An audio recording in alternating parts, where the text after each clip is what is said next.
Está começando o programa que fala tudo sobre audiovisual. Olá, Radiovisual! Olá, pessoal! Seja bem-vindo para o primeiro Olá Radiovisual. Eu sou o Murilo Drosson e você é muito bem-vindo ao nosso programa de hoje, que está sendo transmitido para o Spotify e você provavelmente agora está vendo a reprise no YouTube. Lembrando que esse programa é gravado, tá? Hoje eu estou aqui com a excelentíssima apresentadora Daniela Mercedes. Dani, tudo bem com você? Tudo bem, Murilo? Então tá bom, só lembrando que esse programa era para ser feito no estúdio, mas decorrente aí da pandemia do coronavírus, ainda tem muita gente em casa, muitas produções tomando mais cuidado e sendo feitas também de casa em home office. Pra gente não foi diferente, também tá fazendo de home office esse programa de hoje. Mas o home office chegou até a terra do tio Sam, chegou até Hollywood, e hoje nós estamos aqui com a ilustríssima produtora brasileira e atualmente vivendo nos Estados Unidos, Marina Capretti. Marina, é um prazerzaço. Bem-vinda, Marina. Tudo bem com você, Marina? Tudo ótimo. Obrigada por me receber aqui, muito legal. Imagina, a gente que agradece a sua participação. E o nosso programa tá ficando internacional, olha só, logo de primeira. Mas então, Marina, a gente entrou aí nessa questão aí que a gente já falou em relação ao coronavírus, essa doença chata e desgraçada que vem assolando o nosso planeta, mas que a gente já tá resolvendo, tá saindo dessa. Mas Marina, explica aí rapidinho pra gente como é que essa pandemia, como o corona afetou a produção aí nos Estados Unidos, a produção dos filmes, a produção de séries aí na meca do audiovisual. Assim, a pandemia afetou o setor do entretenimento de uma maneira absurda, né? Acredito eu que foi o setor que mais sofreu, né? Porque a gente não podia produzir, os cinemas estavam fechados, né? Todos, até tá voltando agora, né? A ter uma certa flexibilidade, um distanciamento e tal, mas foi um setor que realmente foi muito afetado nessa pandemia. E agora, com as coisas tentando voltar ao normal, né? O novo normal, as produções agora estão tendo que enfrentar uma série de regulamentos, né? Uma série de até leis, né? Agora está começando a vir algumas leis. Então tá sendo bem complicado lidar com toda essa novidade, né? Que tipos de regulamentos tem que ter para se produzir algo nesse tempo aí nos Estados Unidos? Tem toda uma... pelo menos o estado de Washington, que é onde eu estou produzindo agora, né? No estado de Washington, a gente tem que ter como se fosse um oficial dentro do set para garantir que todo mundo esteja respeitando o distanciamento social. Então, quando a gente tem uma produção, a gente vai e contrata uma dessas pessoas, que é uma pessoa que vai pro set de filmagem e tira a temperatura, né? Faz todo o check-in e tá no set de filmagem assegurando que todo mundo está respeitando o regulamento. Realmente está sendo uma época bem complicada em relação a essa pandemia que a gente vem passando, mas graças a Deus a gente está superando. Eu acho que não só nos Estados Unidos, né, Marina? Foi uma coisa do cinema mundial, né, global, que atingiu. Mas só entrando aqui em detalhes em relação à Marina em si. Bom, a Marina, gente, ela é coordenadora de produção hoje na The House Studios, em Seattle, nos Estados Unidos. Ela está morando lá há 3 anos. Ela é formada pela Full Sail University, inclusive um beijo pro pessoal da Full Sail. E também ela já participou de grandes produções do Hollywood, entre elas a série Westworld, que está hoje na HBO, que tem participação do Aaron Paul e do Rodrigo Santoro. E ela também fez participação na uma parte de produção da grande série que muita gente gosta, muita gente acompanha, que é Game of Thrones. Então, Marina, explica aí um pouquinho pra gente o que você faz exatamente aí nos Estados Unidos. Você falou pra gente que você é coordenadora de produção aí na The House Studios, você trabalha junto com a Amazon, Microsoft, Nintendo, mas, assim, como é que funciona exatamente? É na parte do audiovisual que você trabalha com esse pessoal? Sim, na verdade, todos os projetos que chegam são audiovisual, né? Ou vídeo, com áudio, sem áudio, foto. Então, na verdade, eu estou trabalhando com vários tipos diferentes de produção, né? Audiovisual. Eu sou coordenadora dos estúdios, então todos os projetos que a gente recebe, que vem filmar nos estúdios, eu coordeno todas essas produções. E também, se por exemplo, uma das empresas quer nos contratar, mas não quer usar os nossos estúdios, mas quer que a gente leve os nossos serviços para locação, a gente também faz isso. Acontece muito com isso. A gente trabalha também com a Starbucks, às vezes a gente filma em algum hotel, mas a gente leva os nossos serviços até lá. Então a gente trabalha como produtora e também nós temos o espaço físico que são os maiores estúdios de Seattle. Marina, na sua opinião, ao produzir um produto audiovisual, qual o diferencial que ele precisa ter? Eu acho que tudo é muito importante, né? Dentro, assim, é um trabalho de equipe.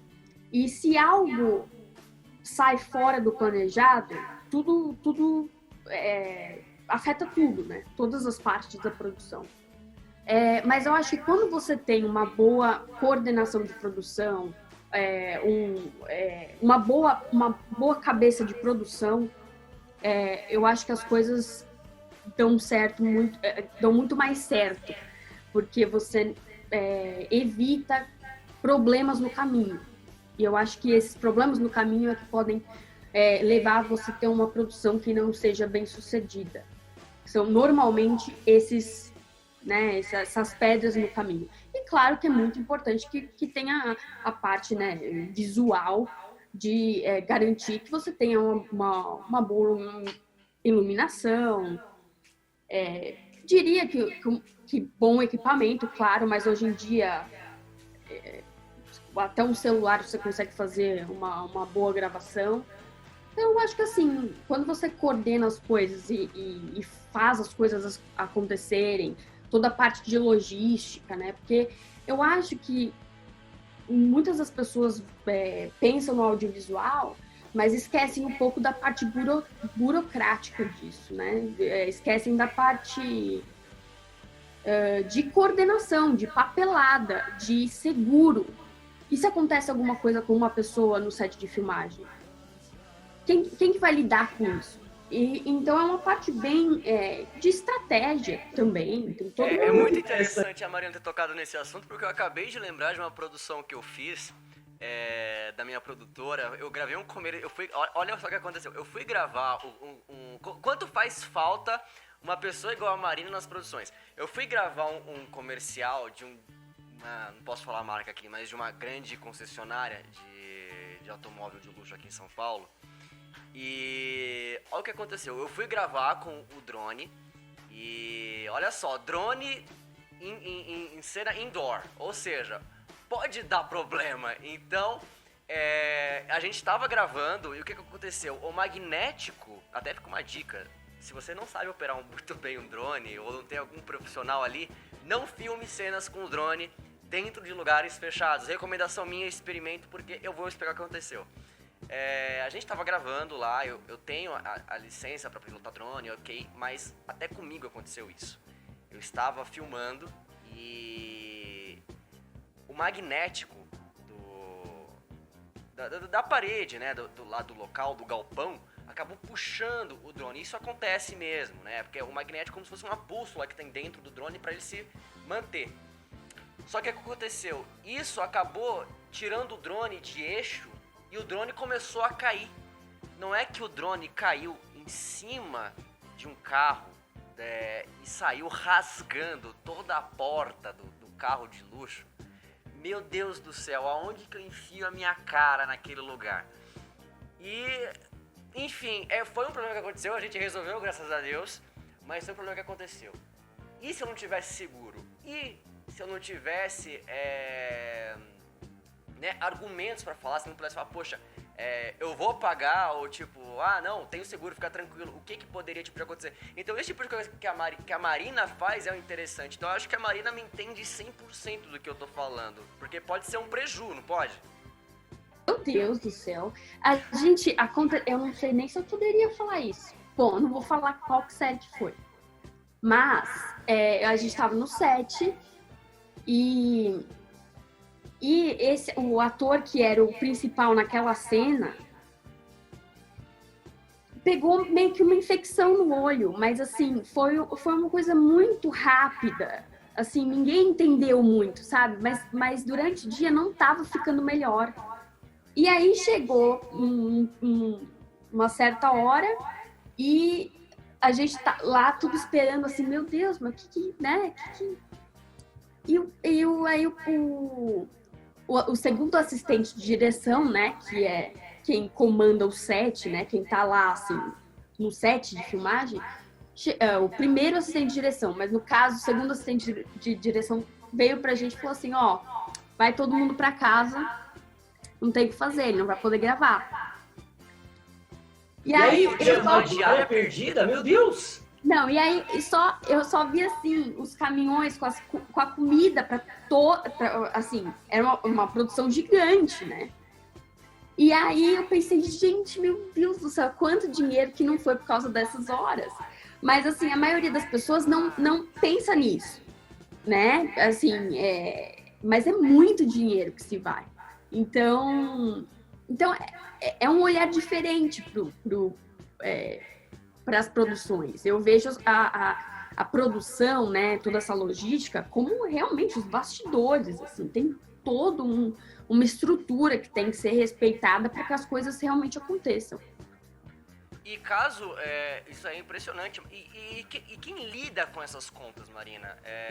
Por exemplo, vamos supor que Deus o livre, óbvio que eles estão preparados para isso, mas como é que funciona essa burocracia? Por exemplo, acontece um acidente de set, coisa que a gente já viu acontecendo. No último Missão Impossível que foi gravado aí, o Tom Cruise quebrou o tornozelo durante a gravação. Tem também a questão do drone, do drone cai num carro que é alugado da produção e, detona o carro. Que tipo de situação, qual que é o papel da produção, no caso o seu, aí pra, assim, evitar é difícil que isso aconteça, mas o que se deve fazer no pós, que acontece uma inconveniência dessas? Você falou aí também do caso da comida que foi jogada fora, etc e tal, eu imagino quanto de dinheiro deve ser isso. No caso dessa produção, assim, foi muito dinheiro, mas como não... Por exemplo, a infecção no olho, no caso dele, por exemplo, não foi algo que aconteceu por causa do set. Não foi algo que, assim, pode ser levado como, assim, foi culpa da HBO que ele, né, aconteceu alguma coisa com o olho dele. Então, nesse caso, assim, é uma perda de dinheiro porque ele não estava bem para gravar, não tinha como, não tinha maquiagem que resolvesse e todo mundo foi embora. Agora, quando acontece um acidente, alguma coisa desse tipo, assim, você tem que ter um seguro, né? Toda produção tem que ter um seguro. E tem seguradoras que trabalham justamente com esses tipos de produções. Então, os produtores têm que ir atrás de um seguro que assegure todos os aspectos daquela produção, né? Se vai explodir um carro, tem muito mais perigo envolvido do que você filmar um drama que acontece só numa casa, né? Então tem toda uma logística aí também entre os produtores, advogados, a seguradora. A gente teve um caso, por exemplo, no estúdio, em que, por exemplo, o cliente, né, no caso, né, chega pra gente e fala assim, olha, a gente só vai aceitar filmar aí se o contrato disser que tudo que acontecer a culpa é de vocês. É culpa do estúdio. Aí a gente falou assim. A gente falou assim, mas não... Como assim? Se acontece alguma coisa com o cara que tá envolvido naquela produção, só porque tá debaixo do nosso teto, vamos dizer, né? Porque naquele caso daquela produção, a produtora, a gente não estava entrando com a produtora, somente com os estúdios. Então, a gente, claro que oferece o seguro, mas é assegurado no sentido assim, se alguma coisa que é pertencente ao estúdio acontecer e levar você a ter um acidente, nós somos responsáveis por isso.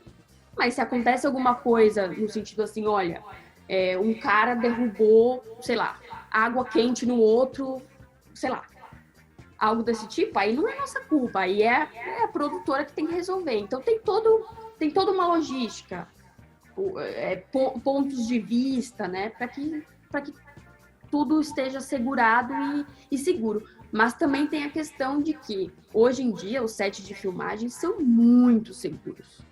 Muito seguros. Desde quando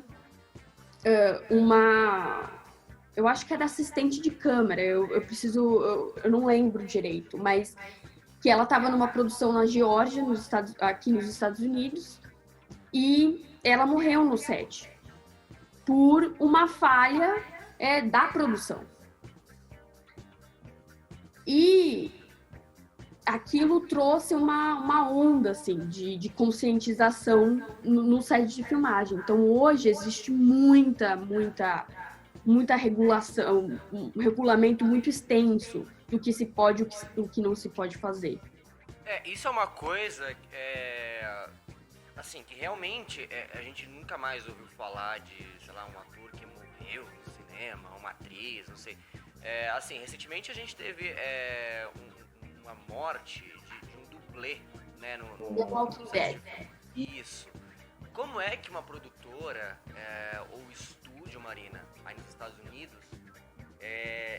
lida com esse tipo de situação, né? Porque assim, a gente tá falando de um dublê, que assim, a função do dublê não é morrer, mas a função do dublê é fazer cenas difíceis do que o ator não consegue fazer por algum motivo. Mas, por exemplo, é a morte de uma pessoa, né? Isso aí é terrível. Como é que o estúdio lida com isso? Para evitar um processo milionário, para evitar o cancelamento do filme? Qual é o tipo de burocracia que vocês aí têm que fazer para driblar esse tipo de coisa? Então, no caso, por exemplo, dos dublês, né? Principalmente em produções desse nível, né? A gente teve muitos dublês em Westworld e que inclusive lidavam muito com fogo, o que é algo que é também bem complicado. Nesse caso, os dublês, existe um contrato entre a produtora, né, no caso os estúdios que a gente está falando, por exemplo, Fox, Warner, né, que eles têm os estúdios e é também a produtora, a agência de marketing, tudo, né? Mas nesse caso, por exemplo, existe um contrato entre o dublê e a produtora, e nesse contrato está que se algo acontecer com esta pessoa, por ser um dublê, a culpa não é assim, né? O estúdio não vai ser responsável por isso, porque ele foi treinado, né? E é um risco que ele está disposto a correr, é o trabalho dele. Então, nesse caso, é basicamente isso. Não é meio desumano, assim, olhando de baixo, né? Será que os direitos humanos não entrariam aí no meio, não é uma coisa não, tipo assim, você tá meio que, entre aspas, assinando para morrer, assim, né? Você tá ciente que se você morrer, a culpa não é nossa. É como se fosse mais ou menos isso. Até que ponto isso seria, do ponto de vista moral, ético do cinema? Eu não sei se é porque a minha cabeça já é muito mais, assim, já voltada pro produção e, tipo, né, toda a logística e administração dessas coisas, mas no momento em que você é um dublê, existe toda uma... É diferente, por exemplo, de que, vamos dizer, um dublê está fazendo uma cena de ação com um ator que não é um dublê. Vamos dizer que a câmera está voltada para ele, ou seja, é ele, mas que existe apenas assim, o dublê que tá fazendo todos os movimentos arriscados. E ele, de alguma forma, machuca o ator, aí é uma responsabilidade da produtora, assim, é uma responsabilidade mas no momento em que você é um dublê e esse é o seu trabalho, existe uma certa... Como que eu posso dizer? Um acordo, eu acho, assim. De um jeito assim, você sabia que era isso que você tinha que fazer. Se você calculou errado e alguma coisa aconteceu, a gente entende. É desumano, mas ao mesmo tempo eles estão cientes dos riscos. E isso é apresentado para eles de antemão. No caso, por exemplo, a gente teve o caso do Brandon Lee, não sei se você se lembra, né, que morreu com uma arma de verdade no set. Qual é o tipo de processo que tem que se lidar nesse momento? Porque aí eu acho que já sai desse quesito que a gente está falando de você sabia que podia acontecer. Não, com certeza. Isso provavelmente foi há muito tempo atrás, né? Hoje em dia, eu acho que o set de filmagem é o lugar mais seguro que existe. Porque todo mundo, assim, a primeira coisa é segurança no set. Eu lembro de um dia em que eu tava no set Westworld e a gente tava no... era assim... Chama Lancaster, na Califórnia. E é muito areoso. É tipo deserto, assim. Então fazia muita poeira e tal. E o departamento de arte, né? O set dresser, que é aquela pessoa que vai e é responsável por vestir o set, né? Que a gente diz em inglês, assim. Eu cheguei pra ele, e a gente acabou ficando bastante amigo. Eu cheguei pra ele e falei assim: você quer ajuda, né? Porque eu tô tranquila aqui. Eu posso te ajudar. Ele chegou e falou assim: eu adoraria a sua ajuda. Só que você é de outro departamento. Você é de departamento de produção. Então... Os departamentos não se juntam lá. É como se fosse cada um no seu quadrado. Isso. Por quê? Para respeitar a segurança. Então, ninguém, por exemplo, você quer ajudar o cara a sei lá, levar o tripé, mas e se você se machucar? Claro que se você se machucar, é a nossa responsabilidade. Porém, cada departamento tem um sindicato. E é por isso que as coisas funcionam tão bem. Porque tem os sindicatos que só trabalham com os dublês, que na verdade é o mesmo que trabalha com os atores e tal. Mas tem todo um sindicato que eles garantem que você vai ser pago direito, que você vai ser respeitado e que você vai estar seguro. Então, o set é um lugar muito, muito seguro agora, porque, claro, quando o pessoal começou a desbravar o cinema e sabe, começou a ficção científica e ação e tudo mais, claro que, assim, as primeiras produções, assim, vários sets de filmagem tiveram muitos problemas. E aí chega um ponto, e depois da morte dessa profissional na Geórgia, assim, as coisas mudaram radicalmente. Então, por exemplo, eu não podia nem ajudar ele com a vassoura, porque se eu me machucasse naquele momento, fazendo algo que não é a minha responsabilidade, o sindicato pode pagar por isso. Então, eu acho que, claro, é individualizado, tipo assim, são departamentos, mas todo mundo sabe o que tem que fazer e as coisas funcionam como um relógio. Entendi. Realmente, é uma coisa essencial. Eu acho que isso, Marina, difere realmente, né, o cinema não profissional do profissional, né? Então, são duas vertentes. Com certeza. Eu, hoje em dia, sabe, eu sempre fui não taxada. Eu acho que as pessoas, inclusive, gostam muito de saber que eu gosto dessa área, porque é uma área que às vezes as pessoas não curtem tanto. Né? Assim, a parte mais burocrática. Mas a minha carreira acabou sendo muito diversificada, porque assim que eu cheguei em Los Angeles, o primeiro trabalho que eu fiz como um assistente do setor de arte. Aí depois eu passei a trabalhar no set, como assistente de produção no set, e também trabalhei como assistente de produção no escritório, que é mais essa parte de logística. Enquanto um episódio está sendo rodado, tem a pré-produção do outro, e aí o escritório tem que estar lá, sabe? Então, desculpa, eu respondi a sua pergunta? A última? Respondeu sim. Marina, uma coisa que assim, a gente gostaria muito de saber realmente é essa parte de como se introduzir, né, nesse cinema mais profissional, né? E então a gente queria saber como é que você começou nessa área. Você teve um sonho? Não, eu quero ser uma cineasta, eu quero ser uma produtora em Hollywood. Qual foi o momento que você falou, puta, é isso que eu quero pra minha vida?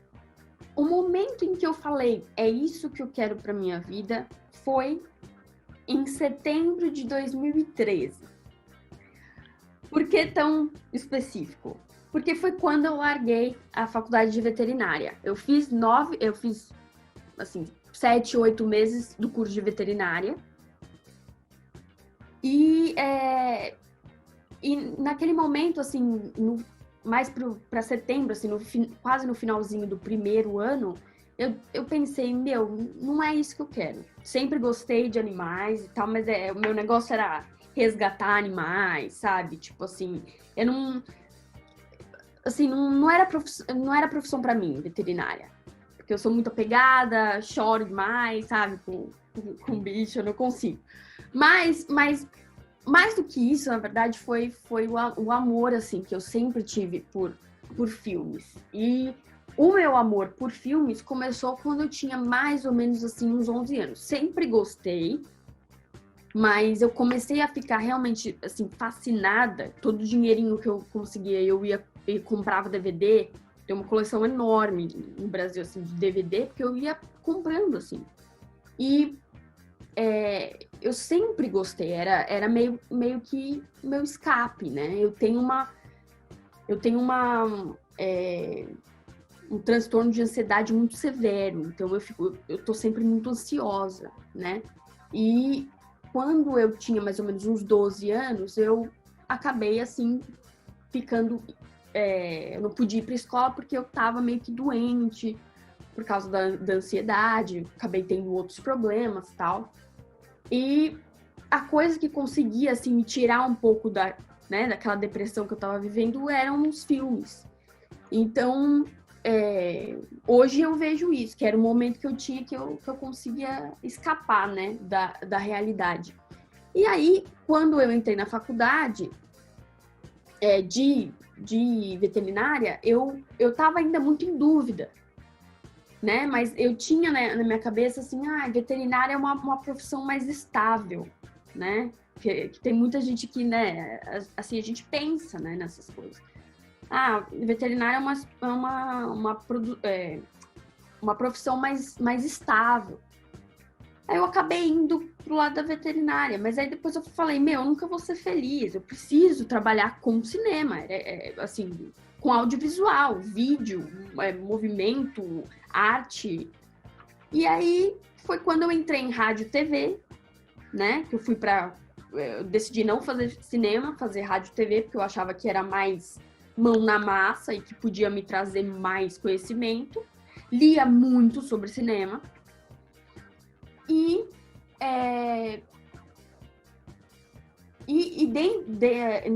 Acho que quando eu estava ainda em veterinária, eu comecei o Pipoca de Pimenta, que era um site sobre críticas de cinema, né? Críticas de cinema, notícias e tal. E quando eu entrei em rádio e TV, o site já tinha mais ou menos 1 ano e meio, coisa assim. E aí eu comecei a até ser convidada para entrevistar os artistas que vinham de fora para promover os filmes. Então eu tive a oportunidade de conversar com Tarantino, M. Night Shyamalan, Jack Black, e foi assim, sensacional. E aí, nessa época em que eu estava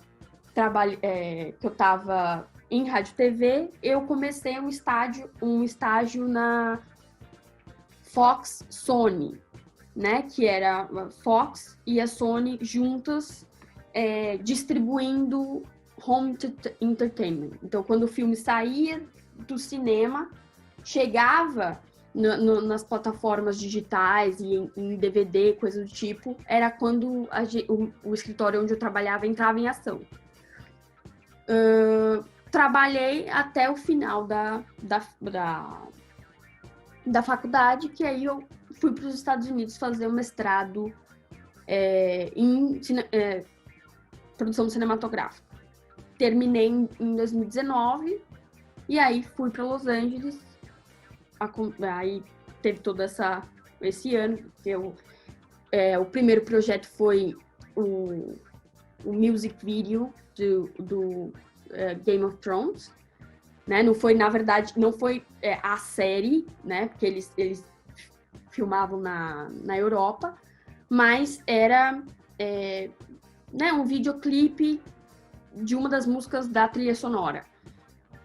E foi, assim, uma experiência muito legal. Foi a minha primeira experiência, assim, no set de filmagem em Hollywood. E era onde eram gravados os episódios de The Office. Então, eu adorei, que eu fui lá e falei... Eu ainda tô na 4ª temporada. Você tava lá no escritório? Eu tava lá e eu falei, gente, mas... Eu falei, isso me lembra algum lugar, essa fachada, assim, né? Claro, né? A fachada não era a mesma, mas, assim, sabe, a disposição, assim, das paredes, coisa do tipo, falei... Aí depois eu me toquei, falei, gente, é The Office. Aí eu fui lá, né, pesquisei e era lá mesmo. E aí depois disso eu fiz Westworld, Kidding, a 2ª temporada, que é a série do Jim Carrey, que ele estrela e produz. Fiz The Goldbergs, que é uma série que nos Estados Unidos, assim, já tá eu não lembro em que temporada, mas, assim, é uma série muito, muito popular nos Estados Unidos, né? E aí eu fiz também um filme da Netflix, que chama Resgate em Malibu, que é um filme mais, assim, para criança, que eu tava na parte de contabilidade, eu tava no departamento de contabilidade, então todos os gastos. Mas o que foi fazer na contabilidade? Eu acho que isso é até interessante a gente colocar em pauta, porque muitos profissionais de cinema, do audiovisual, têm essa hibridez, né, de cargos e de postos dentro de uma produção cinematográfica. No seu caso, você é coordenadora de produção hoje, mas também já foi assistente de direção, já foi assistente de produção, enfim, como que é lidar com isso, assim? Você tá uma hora assistindo o diretor e uma hora você tá na contabilidade do filme. Como que é essa coisa? Então, eu não sei nem explicar como... Porque às vezes até eu mesmo me pergunto. Eu falo, gente, mas como que foi que eu entrei em tanto, né? Eu fui entrando, assim. E foi realmente um ano, assim, muito muito intenso e de muita, sabe... Às vezes eu tava em 2 produções ao mesmo tempo, então, porque em Westworld eu trabalhava nos episódios maiores, quando eram os episódios mais, assim, de ação e tal, que era normalmente fora dos estúdios, eu trabalhava. Então, tinha alguns dias durante a semana que eu não tava em Westworld. E aí, outra pessoa me chamava pra eu trabalhar, tipo, numa outra produção. Então, eu trabalhava em 2 ao mesmo tempo. Então, eu acabei acumulando muita experiência. Em todos esses departamentos, como eu já tinha trabalhado também muito no Brasil e tudo mais, o meu currículo me permitiu que eu entrasse, assim, que eu soubesse um pouco de tudo e pudesse ter essas posições, né? Marina, a partir do momento que você decide seguir por esse caminho, o que você precisou estudar? Olha, tem muita gente que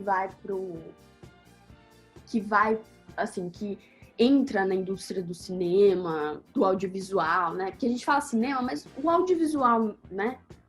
No geral, tem muita gente que entra nessa indústria sem ter ido para a faculdade, sem ter necessariamente um diploma de que fez rádio, TV, cinema, comunicação, algo do tipo.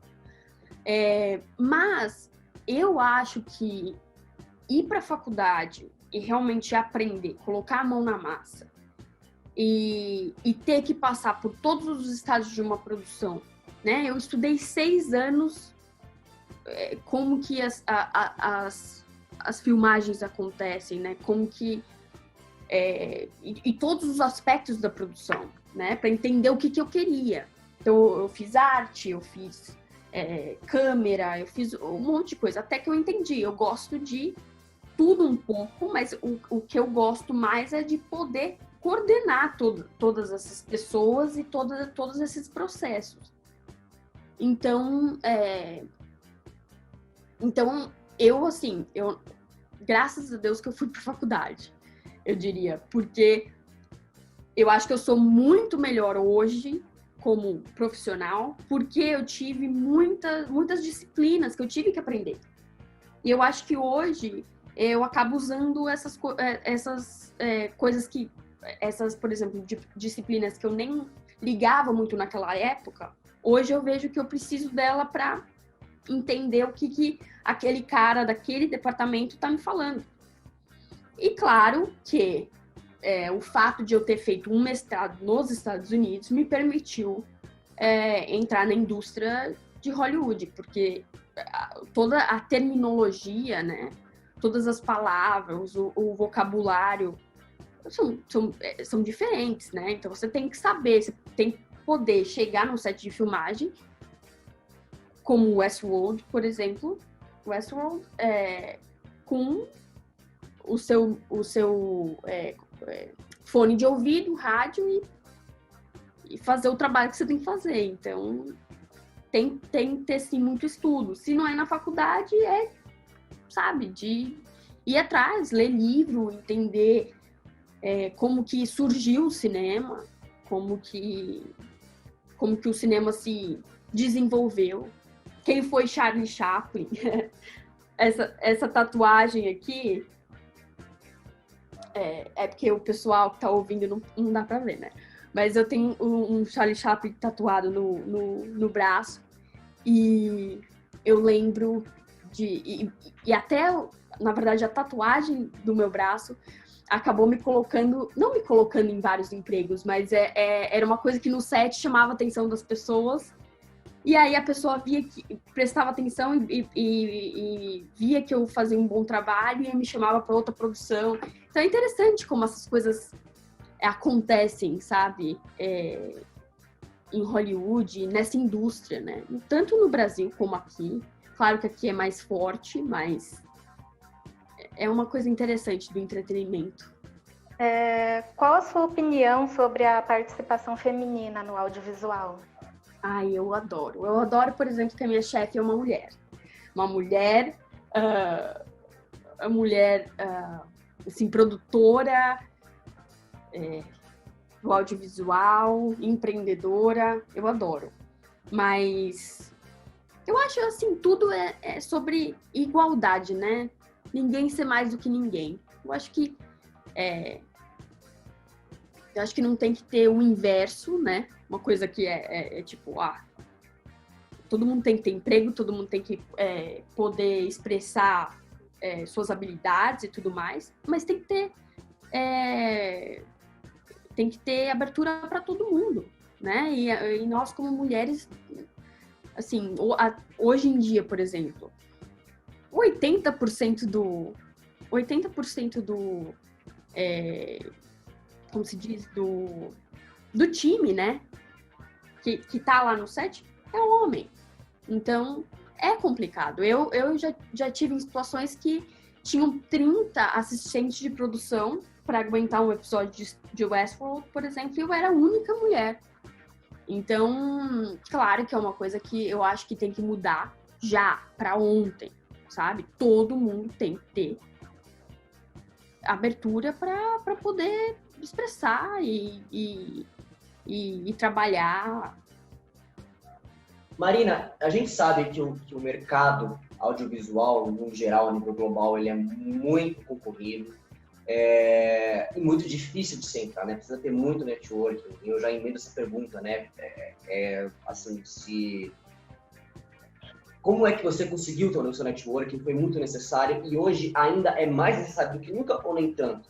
E também já junto com a próxima, em algum momento você já pensou em desistir de ser uma produtora, de fazer o que você faz hoje nos Estados Unidos, que é produzir esses filmes, produzir essas séries, etc. e tal?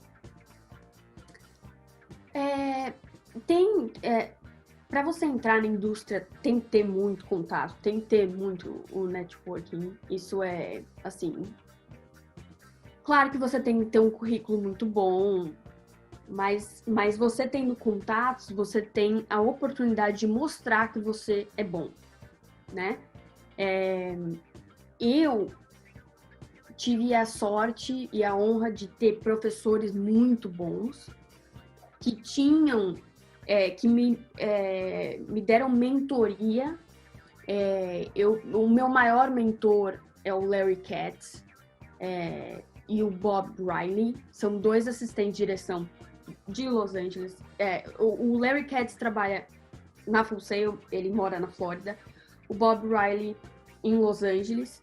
E os 2, assim, foram peça-chave, assim, para que eu pudesse encarar Hollywood.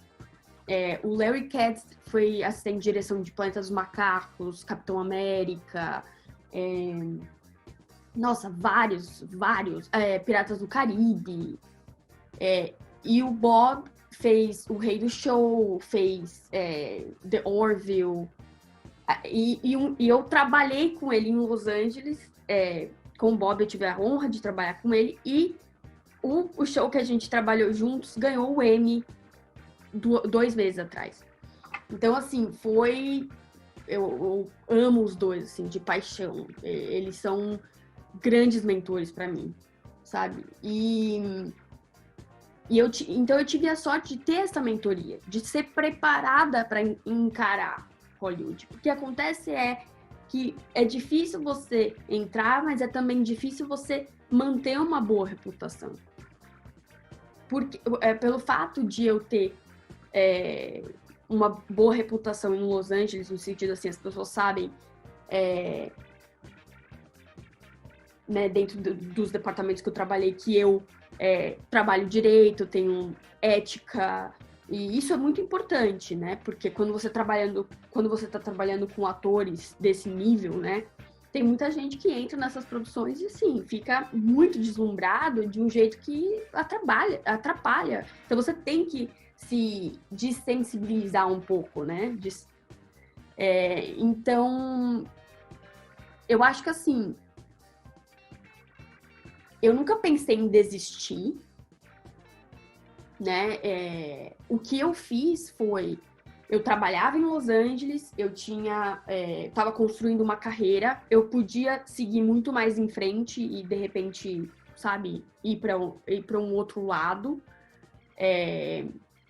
Mas eu preferi juntar, assim, o trabalho com a minha qualidade de vida. E é por isso que eu me mudei para cá e hoje eu tenho, assim, um controle sobre as produções até muito maior. E eu trabalho com empresas, assim, que são nossos clientes. Então, eu trabalho todo mês com essa galera e com essas produções e eu sou muito feliz por isso. Assim, tudo que eu aprendi em Los Angeles, em Hollywood, assim, se eu não tivesse trabalho de direito, eu não conseguiria ter tido essa oportunidade de coordenar esses estúdios, sabe? Tipo assim, porque Los Angeles, Washington, Califórnia, tudo ali, né? Costa Oeste, então todo mundo se conhece. Então, muitas pessoas que eu conheço acabam vindo para Seattle para filmar dentro do estúdio e aí volta, galera de Nova York. Então, assim, eu adoro o que eu faço e eu tô muito mais feliz agora fixa numa rede de estúdios e as produções vêm até a gente, do que eu, assim, ficar caçando o projeto. Claro que um projeto vai levando ao outro, mas é uma vida bem, assim, eu acho que bem complicada, no sentido de tempo e disponibilidade, ter uma vida social, ver a família, sabe? É complicado. Você pegou num ponto aí que é bem interessante, essa questão de logística, essa questão de ter uma vida, né, além do cinema. E muita gente também quer saber o seguinte: como que é essa questão financeira, né, de sobreviver desse trabalho, né? Porque assim, se comparando com o mercado brasileiro com o mercado americano, há uma dispucência enorme, tremenda. Como você consegue comparar os dois mercados nesse sentido financeiro? Dá para viver desse trabalho sem ter que, como você mesmo falou, sem ficar caçando muitos projetos, ou não dá para viver de cachê, ou não tem que ser uma coisa mais fixa? Como que é isso? Olha, tudo depende. Normalmente quem trabalha em Hollywood trabalha por projeto. E o que te assegura uma certa estabilidade é o fato de você pertencer a um sindicato, né? Por exemplo, os diretores é o DGA, os atores é o SAG. Tem várias organizações para cada departamento. Então, quando você entra nesses sindicatos, as coisas melhoram um pouco. Você tem benefícios, né? Seguro-saúde, coisa desse tipo, coisa que você não tem quando você é freelancer sem algum sindicato, coisa do tipo. A não ser que você paga por conta e tal. Mas trouxe uma certa estabilidade para a indústria, né? A criação desses sindicatos e tudo mais. Porém, todos os meus amigos que eu conversei, assim, durante a pandemia, todos sem trabalho. Todos.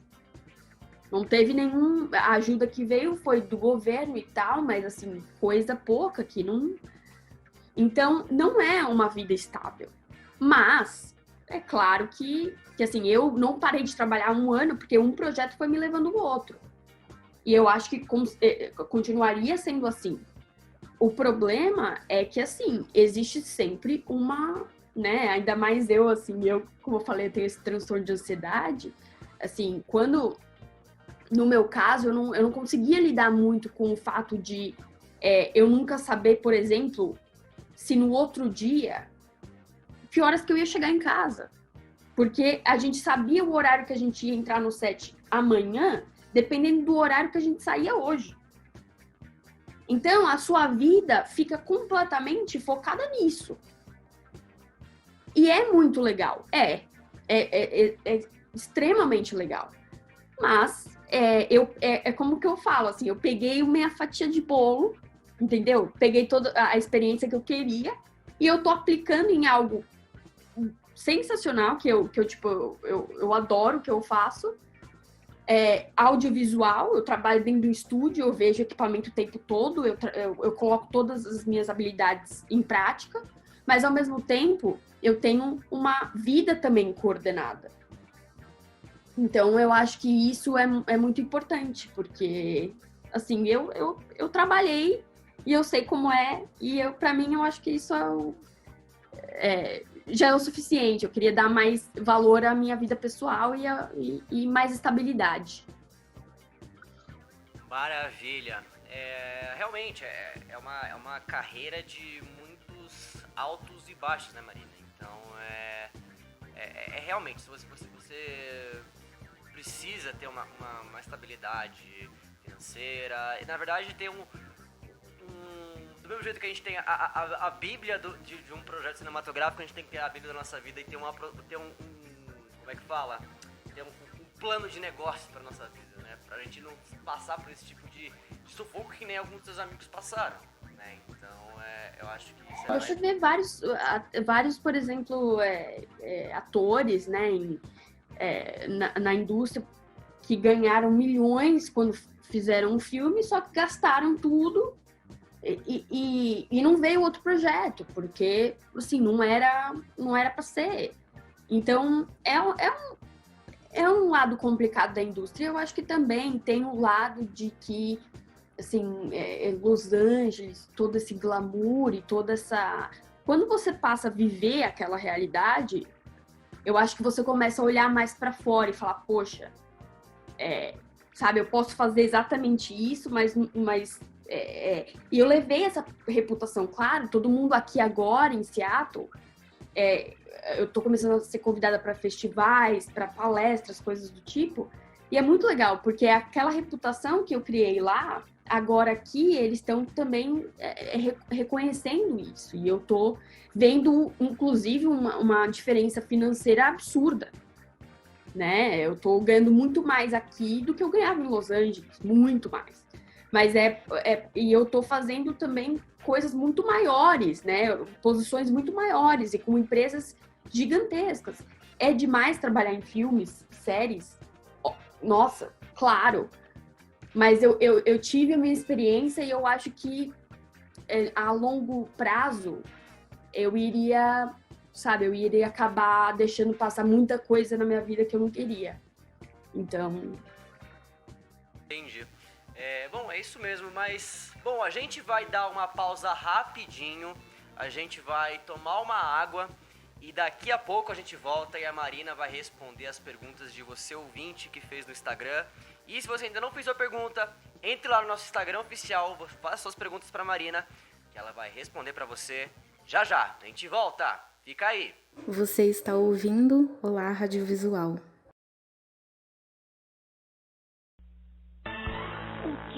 Sumo tem gosto de fruta, tem gostosa como ninguém. O que sumo tem? Morango gostoso tem, melão amarelinho tem, limão e banana tem. O que sumo tem? Tem uva fresquinha tem, maçã madurinha tem, até cafezinho tem. Experimente sumo, a bala super gostosa. Fala pessoal do Olá Rádio Visual, voltamos para o nosso segundo e último bloco aqui desse programa incrível com a grande produtora Marina Capretti, que está falando com a gente diretamente de Seattle, nos Estados Unidos. Ela que é produtora lá em algumas produções, ela que já trabalhou em Westworld da HBO, Game of Thrones, em várias outras grandes produções de Hollywood, mas agora está se dedicando a algumas produções da The House Studios, com produções para a Amazon, Microsoft e Nintendo. A gente tá com um papo super legal com ela falando sobre a carreira dela, sobre os bastidores dos bastidores de algumas produções. E agora você que mandou suas perguntas no nosso Instagram oficial e também mandou sua mensagem pro WhatsApp pra gente, agora a gente vai responder a sua pergunta mandando pra Marina. Marina, a gente pode começar então com algumas perguntas aqui dos nossos ouvintes para você? Claro, vamos lá. Marina, a primeira pergunta dos nossos ouvintes é o seguinte: quais são as 5 dicas que você considera fundamentais para quem quer ser um produtor ou cineasta de TV ou cinema? Então, tem uma grande diferença entre produtor e cineasta. Então,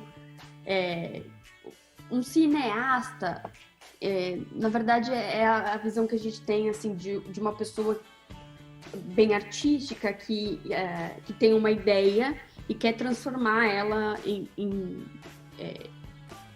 algo em audiovisual, né? O produtor já tem características um pouquinho diferentes.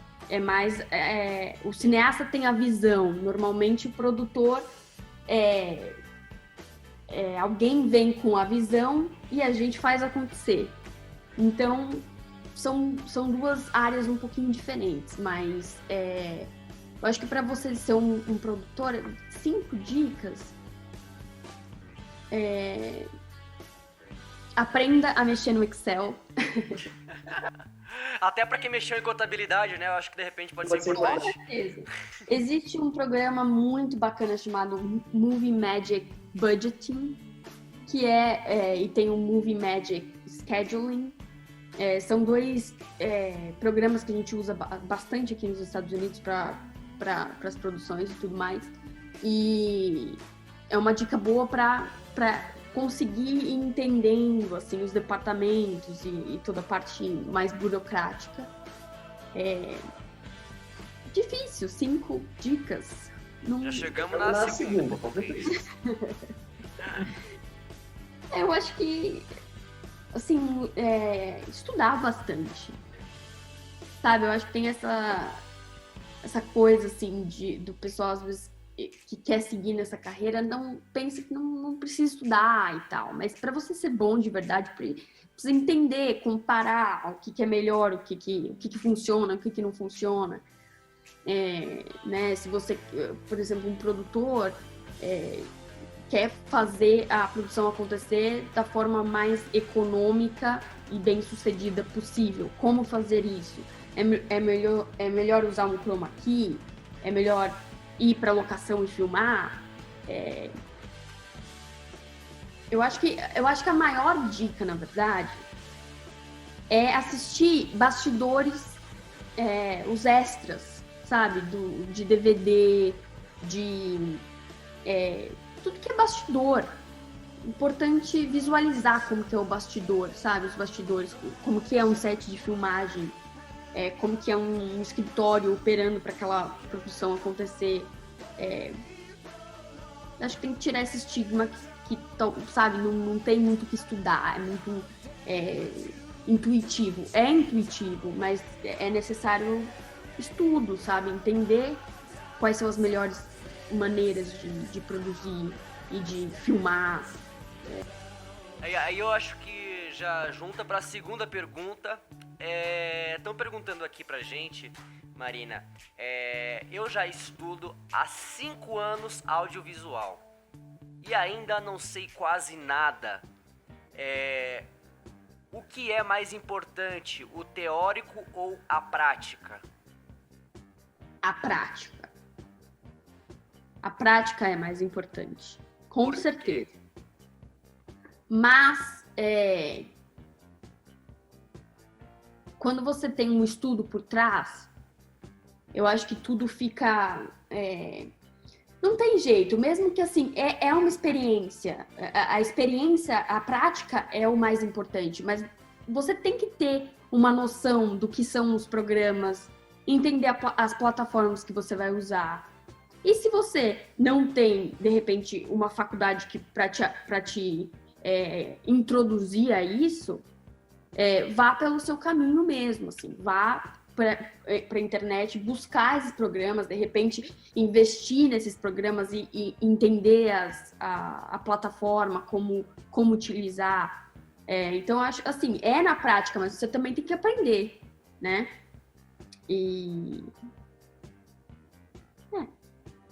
Legal. A próxima pergunta é... É o seguinte, eu estou começando agora na indústria cinematográfica e audiovisual. Quero ser produtor, porém não tenho dinheiro. O que eu preciso fazer? Como juntar uma grana para conseguir comprar uma câmera? E que câmera eu posso começar? Essa aqui eu acho que é uma pergunta que muita gente tem. Eu preciso comprar uma câmera de cinema para fazer os meus filmes, ou eu posso usar uma câmera de celular? Acho que essa pergunta aqui é a pergunta que muita gente pode ter, que a pessoa às vezes ela acha que eu preciso ter a melhor câmera, eu preciso ter uma Arri Alexa, eu preciso ter uma Red One, eu preciso ter uma Panavision com película para poder gravar o meu curta-metragem. Mas eu não vou responder, eu quero que você responda, Marina. É complicada a questão financeira. Eu acho que principalmente no Brasil, que não, o incentivo é mais complicado no Brasil, né? Não é uma indústria que gera tanto dinheiro como gera nos Estados Unidos, né? Não é o cinema aqui virou uma coisa muito comercial também, né? Então gera muito dinheiro, e a realidade do Brasil é um pouco diferente. Mas o curta-metragem que eu produzi, assim, para o mestrado, a gente arrecadou dinheiro por campanhas de... Eu não sei como que vocês falam aí, crowdfunding. Tipo um Catarse, que você pega... Tipo um Catarse, isso, Sei. isso. Eu acho que funciona bastante. Mas se é para alguma coisa, assim, um valor muito alto, né, uma produção mais ambiciosa, aí seria necessário, de repente, conseguir investidores ou fazer um pitching, né, para uma produtora e tudo mais. Mas aí tem a situação que você começa a abrir mão um pouquinho de algumas, né, o projeto não é só seu, isso vira projeto de outras pessoas também. Então você tem que entender que as pessoas vão mexer também naquele projeto, entendeu? E tem muita gente que tem uma dificuldade de lidar com esse tipo de compartilhar o projeto. Então, agora, em relação à câmera, claro que a câmera é importante, claro. Mas o que é mais importante que a câmera é a luz, né? Se você tem um lugar com a luz certa, aí, né, entra em todos os detalhes do que é a luz certa, né? Se você tem uma gelatina, o que você quer? Algo mais frio, algo mais quente, que tipo... Mas quando você tem um set de luz, quando tá tudo iluminado da maneira que você quer, né? Com todas as frequências que você quer e tudo mais, a câmera, você pode filmar com o celular. Pode. Agora, depende. O que você quer com isso? Você quer... esse projeto, você quer enviar para festival? Você quer enviar... Tem toda uma série de perguntas que tem que se fazer para ver o que tipo de câmera eu vou usar. Mas, eu acho que uma câmera que é, vamos dizer, um pouco mais acessível, e que já dá para fazer muita coisa legal, é a Canon a T5i, eu diria, que é uma câmera pequena, é uma câmera barata, é uma câmera mais para foto, mas já dá para fazer bastante coisa, dá para iluminar bem e sabe, mexer um pouquinho. Porque não adianta também, se não tiver um conhecimento para mexer na câmera, também a câmera vai acabar sendo, assim, né? Precisa entender. Bacana. Obrigado, Marina. Essas foram as perguntas. E se você quiser mandar suas perguntas para o nosso próximo convidado, é só você acessar nosso Instagram. E lá você pode colocar as perguntas embaixo do post do nosso próximo convidado. Bom, pessoal, estamos encerrando o Olá Radiovisual de hoje. Muito obrigado a você que está nos ouvindo. Lembrando que esse programa é gravado, não é ao vivo. Você pode nos acompanhar pelo Spotify e ouvir e assistir quantas vezes você quiser, tanto pelo Spotify quanto pelo nosso canal oficial no YouTube e no nosso IGTV no Instagram. Bom, quero agradecer aqui a presença da Daniela. Dani, muito obrigado. Dani, você quer falar alguma consideração final? A entrevista foi muito interessante e espero que agradem todos os nossos ouvintes. Então tá bom, Dani. Recado dado, muito obrigado. Mari, muito obrigado pela sua participação no nosso programa. Muita boa sorte, que tenha muitos projetos para você fazer aí nos Estados Unidos. Todos esses seus projetos aí maravilhosos, parabéns pelo repertório que você tem aí, desde os seus projetos de Hollywood e até agora em Seattle, que venham vários e vários e vários outros. E quer dar algum último recado, Marina? Mandar um recado, um beijo para alguém? Olha, eu agradeço muito vocês terem me convidado para fazer parte desse projeto, muito legal. Gostei do nome. Ele é bem... faz sentido, né? Claro. E quero agradecer e falar para todo mundo que tem vontade de seguir esse caminho, que persistência é a palavra, persistência. Recado dado, Marina. Marina, como a gente te acha você? Fala as suas redes sociais, seu Instagram, Facebook, LinkedIn, tudo que você quiser. Olha, no Instagram é Marina Capretti, arroba Marina Capretti é o meu Instagram. Super Cinema. É bom citar, a Marina, ela, pra quem não conhece, ela é sócia do grande canal de audiovisual do meu grande amigo Alexandre Aché, que vai estar com a gente nos próximos episódios. Ela é sócia junto do Super Cinema TV. E você pode acompanhar o canal Super Cinema TV, só colocar no YouTube, que também tem várias dicas bacanas sobre cinema, sobre entretenimento no geral, e é muito bacana. Manda ver aí, Marina. E no LinkedIn vocês também podem me achar como Marina Vec Sternberg. Mas acho que se colocar Marina Capretti também me acha. E pode mandar mensagem, que eu pode mandar DM, perguntar o que você tá fazendo, tirar dúvidas do Chroma Key. Isso, pode mandar. Pode mandar dúvidas, sugestões. Então tá bom. Pode mandar currículo, vamos ver. Então tá bom, Mari. Muito obrigado mais uma vez, minha querida. Foi um imenso prazer ter você aqui junto com a gente. A gente se vê nos próximos episódios. Acompanhe a Marina. Você que está assistindo a gente pelo YouTube, você pode acessar as redes sociais da Marina. Aqui embaixo vai estar o link das redes sociais dela, as nossas redes sociais também. E a gente se vê no próximo episódio em mais um Olá Radiovisual, aqui na sua telinha, aqui no seu Spotify, com todas as dicas e todas as novidades do entretenimento e do audiovisual mundial. Um grande beijo, um grande abraço e a gente se vê, gente. Tchau!